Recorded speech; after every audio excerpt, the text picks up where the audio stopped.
Personal security ಗಾರ್ಡ್ಸ್ಗಳನ್ನ ಕೂಡ ಅವರು deployment ಮಾಡ್ಕೋಬೇಕಾಗುತ್ತೆ. ಮತ್ತು ಯಾವುದೇ ರೀತಿಯಾದಂಥ ಇವೆಂಟನ್ನು ಮಾಡಬೇಕಾದ್ರೆ ಮುನ್ನೆಚ್ಚರಿಕೆಯಾಗಿ ಪೊಲೀಸ್ ಇಲಾಖೆ ಪರ್ಮಿಷನ್ನು ಮತ್ತು ಇನ್ನಿತರ ಇಲಾಖೆಗಳ ಪರ್ಮಿಷನ್ ಅವರು ಕಂಪಲ್ಸರಿಯಾಗಿ ತಗೋಬೇಕಾಗುತ್ತೆ. ಅವತ್ತಿನ ದಿನ ನಾವು ರಾತ್ರಿ 12:30ವರೆಗೂ ಮಾತ್ರ ಅವಕಾಶವನ್ನು ಕೊಟ್ಟಿದ್ದೀವಿ.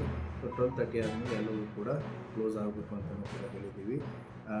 ಮತ್ತು ಅಷ್ಟೇ ಅಲ್ಲದೇ ಈಗ ಏನು ಕಳೆದ ನೀವು 3-4 ಡೇಸಿಂದನೂ ಕೂಡ ಸಾಕಷ್ಟು ರೀತಿಯಲ್ಲಿ police patrolling, visible policing, check ಪೋಸ್ಟ್ಗಳು, ಟ್ರಂಕ್ ಆ್ಯಂಡ್ ಡ್ರೈವ್ ಕೇಸುಗಳು, ಮತ್ತು ಎನ್ಫೋರ್ಸ್ಮೆಂಟ್ ಆ್ಯಕ್ಟಿವಿಟೀಸ್ಗಳು, ರೈಲ್ವೆ ಲಾಜಿಸ್ಟ್ಗಳು ವಿಸಿಟ್ಟು, CCTV ಇನ್ಸ್ಟಾಲೇಷನ್, ಈ ಎಲ್ಲ ಕಾರ್ಯಗಳು ಪೊಲೀಸ್ ಇಲಾಖೆ ಇಡೀ ಜಿಲ್ಲಾದ್ಯಂತ ತಗೋತಾ ಇದೆ. ಅದರಿಂದ ಪೊಲೀಸ್ ಇಲಾಖೆ ಬರುವಂಥ ಹೊಸ ವರ್ಷವನ್ನು ಸ್ವಾಗತ ಮಾಡಿ ಎಲ್ಲ ರೀತಿಯಾದಂಥ ಸೂಕ್ತ ಬಂದೋಬಸ್ತನ್ನು ಕೈಗೊಂಡಿದೆ.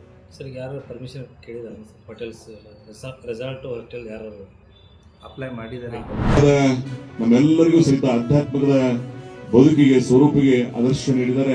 ನಾನೆಲ್ಲಕ್ಕಿಂತ ವಿಶೇಷವಾಗಿ ನನ್ನ ಭಾಗದ ಜನ ನಾನು ಸೂಕ್ಷ್ಮವಾಗಿ ಗಮನಿಸಿದೆ.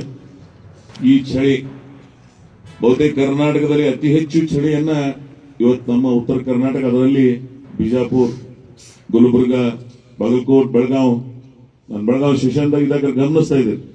7 ಡಿಗ್ರಿ 6 ಡಿಗ್ರಿ ಒಳಗೂ ಸಹಿತ ಆ ಚಳಿಯನ್ನ ಲೆಕ್ಕಿಸದೆ ನೀವೇನು ಸಿದ್ದೇಶ್ವರ ಮಹಾಸ್ವಾಮಿಗಳ ಮೇಲೆ ಆ ವಿಶೇಷವಾದಂತಹ ಮಮತೆಯನ್ನ ವಿಚಾರವನ್ನು ಇಟ್ಟುಕೊಂಡು ಭಾಗವಹಿಸಿದ್ರಿ, ನಿಮಗೆ ನಾನು ವಿಶೇಷವಾದಂತ ಅಭಿನಂದನೆಯನ್ನ ಸಲ್ಲಿಸಬೇಕಾಗ್ತದೆ. ಅದಕ್ಕಾಗಿ ಈ ಭಾಗ ಸದಾ ನಾನು ಹೃದಯವಂತರ ಭಾಗ ಅಂತ ಕರೆದಿದ್ದೇನೆ.